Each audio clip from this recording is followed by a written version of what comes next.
అందరికీ నమస్కారం. అమన్గల్ మండల్ మంగళపల్లి గ్రామానికి సంబంధించినటువంటి టీఆర్ఎస్ కాంగ్రెస్ పార్టీ ప్రజాప్రతినిధులతో పాటు కార్యకర్తలు నాయకులందరూ కూడా ప్రజానాయకుడు, ప్రజలు అభిమానించే నాయకుడు, నిరంతరం ప్రజలకు అందుబాటులో ఉండే నాయకుడు, ప్రజా సమస్యల కోసం నిరంతరం పరితపించే నాయకుడు, త్రుటిలో ఎమ్మెల్యేగా గెలిచినప్పుడు కూడా గెలిచే అవకాశం ఉన్నప్పుడు కూడా త్రుటిలో తప్పినటువంటి మనందరి నాయకుడు, ఓబీసీ కమిషన్ జాతీయ కమిషన్ మెంబర్గా ఉన్నటువంటి ఆచార్య గారి నేతృత్వంలో ఈరోజు భారతీయ జనతా పార్టీలో చేరుతున్న సందర్భంలో వేదిక పడినటువంటి పెద్దలు, రంగారెడ్డి జిల్లా రూరల్ అధ్యక్షులు పెద్దలు రంగారెడ్డి గారు, నరసింహారెడ్డి గారు, బొక్క నరసింహారెడ్డి గారు, అదేవిధంగా నాగర్ కర్నూలు జిల్లా అధ్యక్షులు సుధాకర్ రావు గారు, రామరెడ్డి గారు, అదేవిధంగా ఎక్స్ జెడ్పీటీసీ హరిప్రసాద్ గారు, జిల్లా మండల అధ్యక్షుడు లక్ష్మణ్ గారు, దండు శ్రీనివాస్ గారు, విష్ణువర్ధన్ రెడ్డి గారు, వారితో పాటు శ్రీనివాస్ గారు చెప్పిన ఈరోజు అదేవిధంగా మా అన్న నాకు ఎప్పుడు అండా దండా ఉంటూ నన్ను ముందు నడుపుకున్నటువంటి మా అన్న మన పటాన్చెరు మాజీ శాసనసభ్యులు శ్రీ నందీశ్వరణ గారు, అదేవిధంగా ఈరోజు భారతీయ జనతా పార్టీలో చేరుతున్నటువంటి మంగళపల్లి సర్పంచ్ నరసింహారెడ్డి గారు,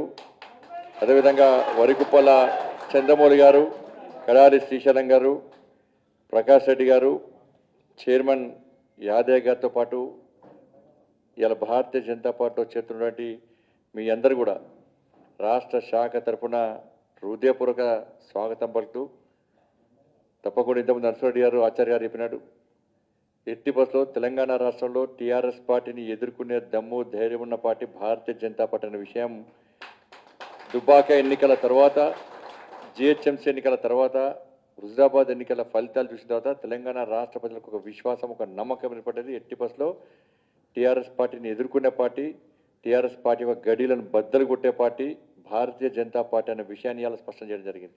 అందుకే కల్వకుర్తి నుంచి ప్రారంభమైంది. కల్వకుర్తి కార్యకర్తలందరూ కూడా కల్వకుర్త కుటుంబాన్ని తెలంగాణ రాష్ట్రం నుంచి తరిమి కొట్టడానికి వచ్చిన విషయం దీని ద్వారా స్పష్టమవుతున్నారు. ఇలా రాష్ట్ర ముఖ్యమంత్రి కుటుంబం తెలంగాణ రాష్ట్రంలో రాజ్యమంత్రి కాడేశ్వరిగా మెదక్ జిల్లాలో నిన్న రైతు ఆత్మహత్య చేసుకున్నాడు. నిన్ననే ఎంత సిగ్గుచెడు కోసం ఆలోచించండి. వరి కుప్పల మీద ఆత్మహత్యలు చేసుకునే పరిస్థితి ప్రపంచంలో ఎక్కడ లేదు. మంచి విషయాల్లో రికార్డు సృష్టించాలి, కానీ చెడు విషయంలో తెలంగాణ రాష్ట్రం ఏర్పడిన తర్వాత రాష్ట్ర ముఖ్యమంత్రి అయిన తర్వాత చెడు విషయాల్లో రికార్డు సృష్టిస్తుంది. మీరు చూడండి, దేశంలో ఎక్కడైనా ఇంటర్మీడియట్ విద్యార్థులు ప్రపంచంలో ఇక్కడ ఆత్మహత్య చేసుకున్నారా? ఇక్కడ చేసుకున్నారు. ఎక్కడైనా రైతులు, ఎక్కడైనా ఆర్టీసీ కార్మికులు ఎవరైనా కార్మికులు ఆత్మహత్య చేసుకున్నారా? ఇక్కడ చేసుకున్నారు. ఆ రోజు ఉద్యమం కోసం ఆత్మహత్య చేసుకున్నాం, ఈ రోజు ఉద్యోగాల కోసం ఆత్మహత్య చేసుకున్నారు. ప్రపంచంలో ఎక్కడ ఆత్మహత్య చేసుకున్నారంటే ఇక్కడ చేసుకుంటారు. మరి రాష్ట్ర ముఖ్యమంత్రి గొప్పగా ఫీల్ అవుతుండా, ఏమవుతుందో అర్థం కావాలి. అన్ని వదిలిపెట్టి ప్రజల దృష్టి మార్చడానికి కొత్త సమస్యలను ఆయనే సృష్టిస్తాడు. ప్రజల దృష్టి మళ్లించడానికి సమస్యలను సృష్టించి తన పాలన మీద ప్రజల దృష్టి పడకుండా ఉండే విధంగా కుట్రలు ఉన్నటువంటి కుట్రదారుడు రాష్ట్ర ముఖ్యమంత్రి. నెంబర్ 1 తెలంగాణ ద్రోహి రాష్ట్ర ముఖ్యమంత్రి. అందుకే ఎంతో చెప్పిన భారతీయ జనతా పార్టీ ఎలక్షన్ రాగానే చైనా పాకిస్తాన్ అంట ఇప్పుడు అన్నాం అట్లా అంటే పాకిస్తాన్ వ్యతిరేకంగా కొట్లాడద్దా భారతీయ జనతా పార్టీ? నువ్వు కొట్లాడమని నీకేం పని లేదు కదా. సిగ్గుండాలి. మొన్నదాకా చైనా నిన్న రావత్ గారు వీర వనరు పొందిన రావత్ గారు ముఖ్యమంత్రి చెప్పాలి, అప్పుడు అన్నాడు కదా, చైనాలో కుట్టుకపోతున్నాడ, చైనాలో దంచుకపోతుందట. ఇలా రావత్ అనేటువంటి వీరుడు, ఆయన గురించి ప్రపంచమంతా గొప్ప చెప్పుంటుంది వారు. మరి ఆ రోజు రాష్ట్ర ముఖ్యమంత్రి గారికి రావత్ గురించి తెలియదు ఆయనకు. వాస్తవానికి చెప్పలే రాష్ట్ర ముఖ్యమంత్రి, ఆ రోజు చైనాను సపోర్ట్ చేసుకుంటూ స్టేట్మెంట్ ఇచ్చినావు కదా. ఈరోజు దేశం మొత్తం, ప్రపంచం మొత్తం కూడా రావత్ గారు చైనా విషయంలో ఏ విధంగా తెగించి కొట్లాడిండో ఇవాళ ఎంత పొగుడుతున్నామో ఒకసారి తెలుసుకోవాలి రాష్ట్ర ముఖ్యమంత్రి. ఇవాళ అదే చైనా వాళ్ళ రావత్ యొక్క మరణాన్ని తప్పుగా చూపించే ప్రయత్నం చేస్తుంది. భారతదేశం పట్ల వ్యంగ్య వ్యాఖ్యలు చేస్తూ ఉన్నది. వాళ్ళ మరి ముఖ్యమంత్రి చైనాను సపోర్ట్ ఇస్తాడా? సపోర్ట్ ఇయ్యాడు చెప్పాలి సార్ రాష్ట్ర ముఖ్యమంత్రి. కాబట్టి ఏది పడితే అది మాట్లాడి పెడితే పెళ్లి కొడతాడు, లేకుండా సాగు కొడతాడు. మంచి ఆడతాడు, ఆయన అకౌంట్ తీసుకుంటాడు, లేకుంటే బీజేపీ కేంద్రం అంటాడు.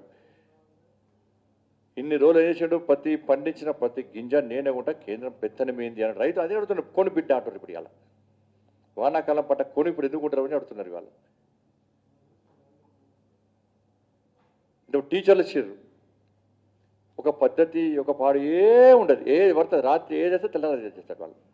మళ్ళీ తెల్లారి మళ్ళీ రాత్రి మర్చిపోతారు, మళ్ళీ తెల్లారి నెక్స్ట్ డే మర్చిపోతారు. మళ్ళీ రాత్రి పూట నిర్ణయాలు తీసుకునే ముఖ్యమంత్రి ప్రపంచంలో ఎవరున్నట్టు ఈయన ఒక్కడే. నైట్ క్యాబినెట్ అంతా. క్యాబినెట్ ఏముండదు, అంత బట్టి నామకాస్త క్యాబినెట్. అది మంత్రులకు ఉందా? ఒక రోడ్డును శాంక్షన్ చేసే అధికారం లేని రోడ్ల మంత్రి, ఒక హోంగార్డు కూడా పోస్టింగ్ వెళ్ళని హోమ్ మినిస్టర్. అసలు హోమ్ మినిస్టర్ తెలుసా మీకు? ఎవరు ఎవరు తెలియదు. హోమ్ మినిస్టర్ పేరు ఎవరు తెలియదు. అందరికీ కలవకుండా కుటుంబమే తెలుసు. ముఖ్యమంత్రి వాళ్ళే, మంత్రులు వాళ్ళే, ఐఏఎస్లు వాళ్ళే, ఐపీఎస్ వాళ్ళే. మళ్ళీ ఆశ పెట్టినారు ఐఏఎస్లకు, మళ్ళీ నాకు మంచిగా ఉంటుంది మీ ఎమ్మెల్సీ చేస్తా అంటాడు ఆయన. ఎమ్మెల్సీ కావాలనుకున్న ఐఏఎస్ అందరూ కూడా ముఖ్యమంత్రి కొమ్ము వస్తున్నారు. లేదు కష్టపడి చదువుకుని నేను దేశానికి సేవ చేస్తా, ప్రజలకు సేవ చేస్తానటువంటి ఐఏఎస్ అందరూ కూడా తెలంగాణలో పనిచేసే పరిస్థితి లేదు. లూప్ లైన్లో ఉన్నారు వాళ్ళందరూ కూడా. ఒకటి అంత వ్యవస్థను దిగజార్చిన ముఖ్యమంత్రి, రాష్ట్ర ముఖ్యమంత్రి ఏది పడుతుంది భాష మాట్లాడి సంస్కారహీనంగా కలవకుండా కుటుంబం వివరిస్తున్నది. తండ్రి అదే విధంగా ఉన్నారు, కొడుకులు అదే విధంగా, వాళ్ళ కుటుంబం అదే విధంగా ఉంది. సంస్కారహీనుడు రాష్ట్ర ముఖ్యమంత్రి. చాలామంది అనుమాన పడతారు ఇతర రాష్ట్రాలు, అరే తెలంగాణ భాష ఇదేనే అంది అనుకుంటారు వాళ్ళందరూ కూడా.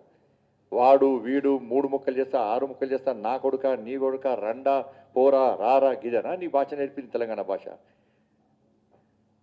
కాబట్టి ఇవన్నీ విషయంలో ఏది మాట్లాడినా ముఖ్యమంత్రిని వదిలిపెట్టే ప్రసక్తి లేదు. ఎట్టి బస్సులో నేను గద్దె తీస్తాం. మళ్ళా అప్పీల్ చేస్తున్నా, తెలంగాణ రాష్ట్ర ప్రజలకు అప్పీల్ చేస్తున్నా, అందరికీ ఇచ్చిన అధికారం బీజేపీకి ఇవ్వండి అవకాశం. దేశంలో నరేంద్ర మోడీ గారి నేతృత్వంలోని భారతీయ జనతా పార్టీ ప్రభుత్వం అవినీతి మచ్చలు లేకుండా ఒక శక్తివంతమైన భారతదేశ నిర్మాణం కోసం ప్రయత్నించిన కేంద్ర ప్రభుత్వం నరేంద్ర మోడీ ప్రభుత్వం. అదే దేశంలో ఉన్న ప్రభుత్వానికి తెలంగాణ రాష్ట్రంలో అధికారం ఇస్తే ఇంకా ఎక్కువ అభివృద్ధి జరుగుతుంది. మీరు చూడండి, ఆయుష్మాన్ భారత్ అంతా అమలుతుంది, ఇక్కడ అమలవుతలేదు. పేదలకు న్యాయం జరుగుతలేదు.